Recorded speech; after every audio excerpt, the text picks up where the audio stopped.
Hi there, I'm Taylor Johnson and I will be facilitating Chapter 39, Gifted Minority Students, Reframing Approaches to Their Identification and Education by Mary Fraser. To begin our discussion, we have to ask, who are the minority students? Well, there is no one definition.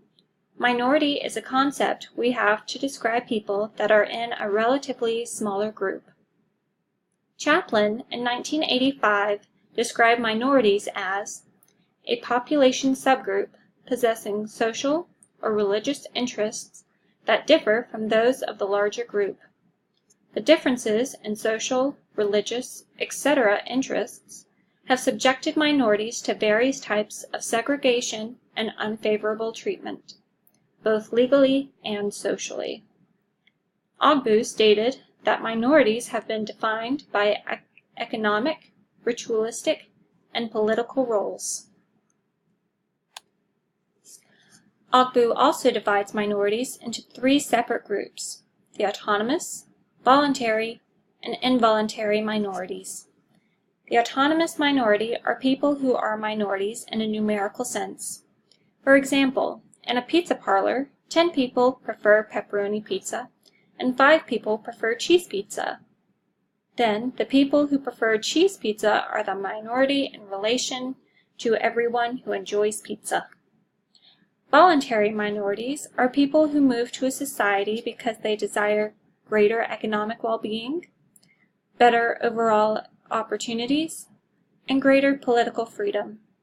For example, the Irish came to America in the 1800s because of the potato famine, and they desired greater opportunities to not starve. Involuntary minorities are people who were brought into a society against their will.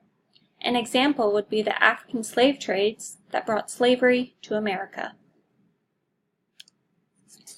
Pazzo stated that the population pools in which the disadvantaged are generally found are the poor, racial, and ethnic minorities. These minorities are typically made up of African Americans, Latinos, Native Americans, Native Hawaiians, and Asian American groups. Some other terminology that refers to minority students and their education are listed, such as culturally and educationally deprived, economically and culturally disadvantaged. Even today, minority students can be listed as at risk. Take a moment and think about these labels and what they say as to how minority students have been viewed in the past and today.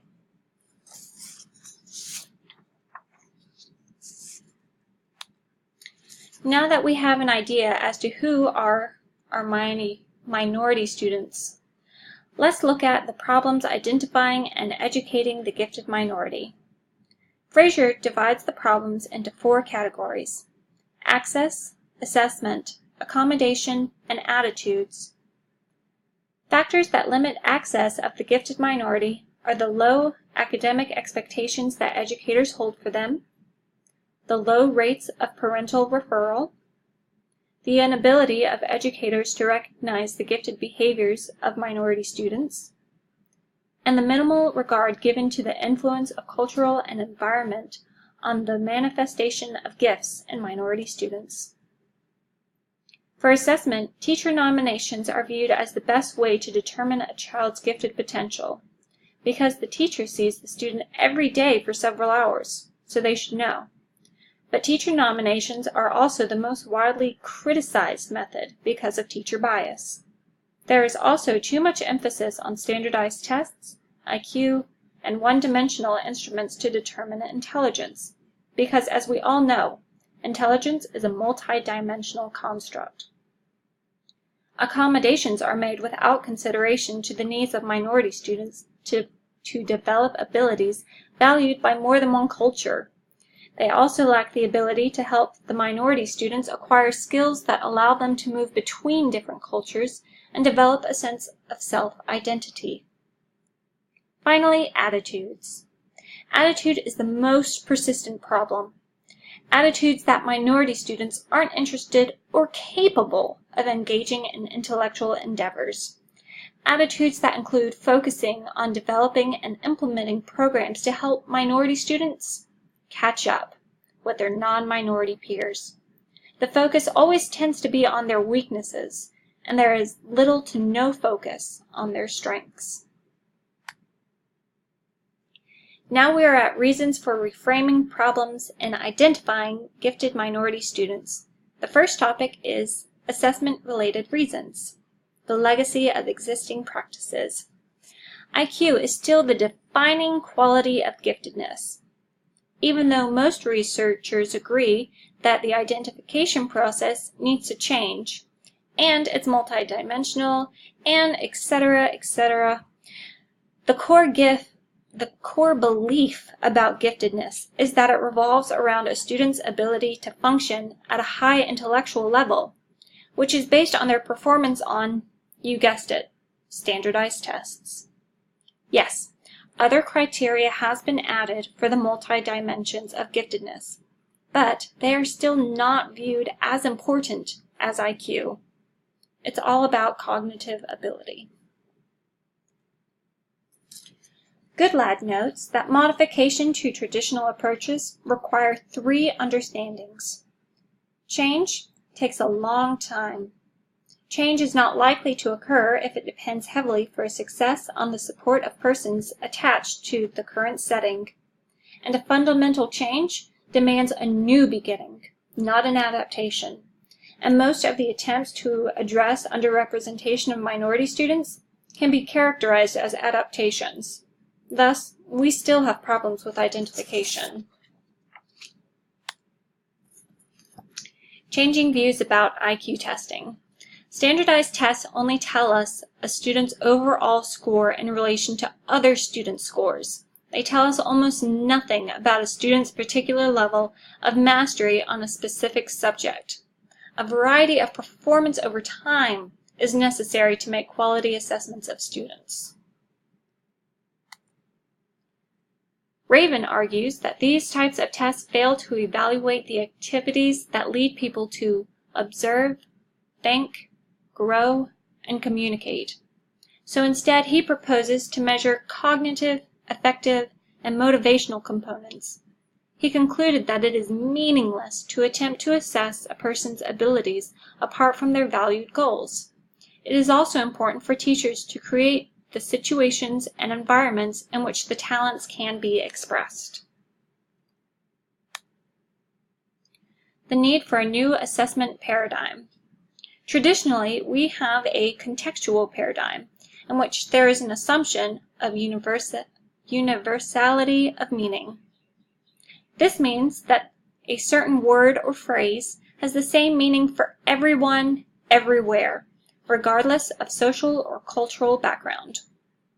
We know this is not true, so we need a new paradigm. Burlock offers a contextual paradigm which accepts the plurality of meanings and takes into account the different histories, divergent interests, and concerns of individuals and groups. The relevance of cultural differences. Revisiting with Ogbu, he suggests that the focus of educational strategies should be focused on the differences between the subgroups. He contends that the school performance of voluntary and involuntary minorities might be attributed to primary and secondary cultural differences. Primary cultural differences exist before the groups come into contact. Secondary cultural differences exist after the groups come in contact and are in response to the contact situation. Both groups may experience problems because they may begin school with different cultural assumptions about the world and human relations. They may come to school lacking certain concepts believed to be necessary for academic achievement, and/or they may speak English poorly or not at all. I think it is important to note that primary cultural differences do not develop in opposition to another culture. They are not a strategy to protect their group's identity, sense of security, or self-worth. Learning the majority culture and language is not a threat. However, for secondary cultural differences, they develop as coping mechanisms by an involuntary minority group. Their culture and language differences are maintained as markers of their identity.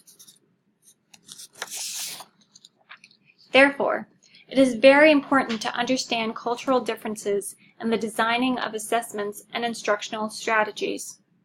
Before we move on, I want to stress the multicultural view that all students, regardless of their gender and social class, and their ethnic, racial, or cultural characteristics, should have the opportunity to learn in school. On to minority concerns with a unidimensional view of giftedness. Unidimensional assists with meeting traditional eligibility requirements and meeting program requirements based on a broadened conceptions of giftedness. It's an attempt to extend the traditional concept of giftedness to more adequately meet the cultural diversity of today's society. Zappia believes that the problem of identification is more than just choosing the appropriate identification tools. The problem comes from our schools, attitudes, and values. She contends we must use cultural indicators of giftedness, find applicable alternatives to standardized tests, and prepare teachers to recognize the creative behaviors of minority students. Bias is not an issue limited to tests. The entire process is subject to bias, from the assessment and identification processes to instructional planning.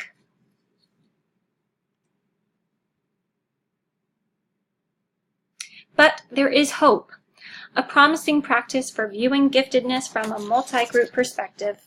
They recommend multiple criteria for identification.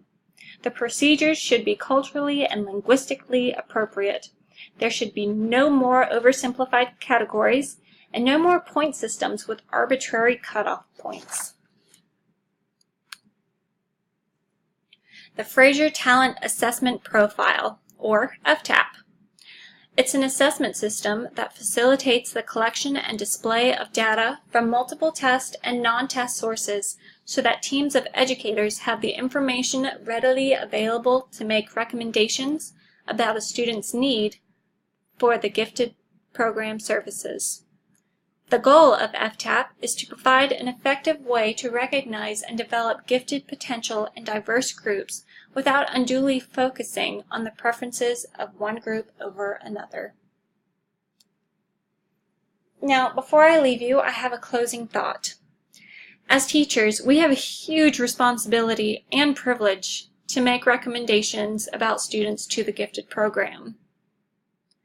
To do so ethically, we should always base our recommendations on the best information generated by research and practice. After all, we should know the students best. We should not let our bias get in the way.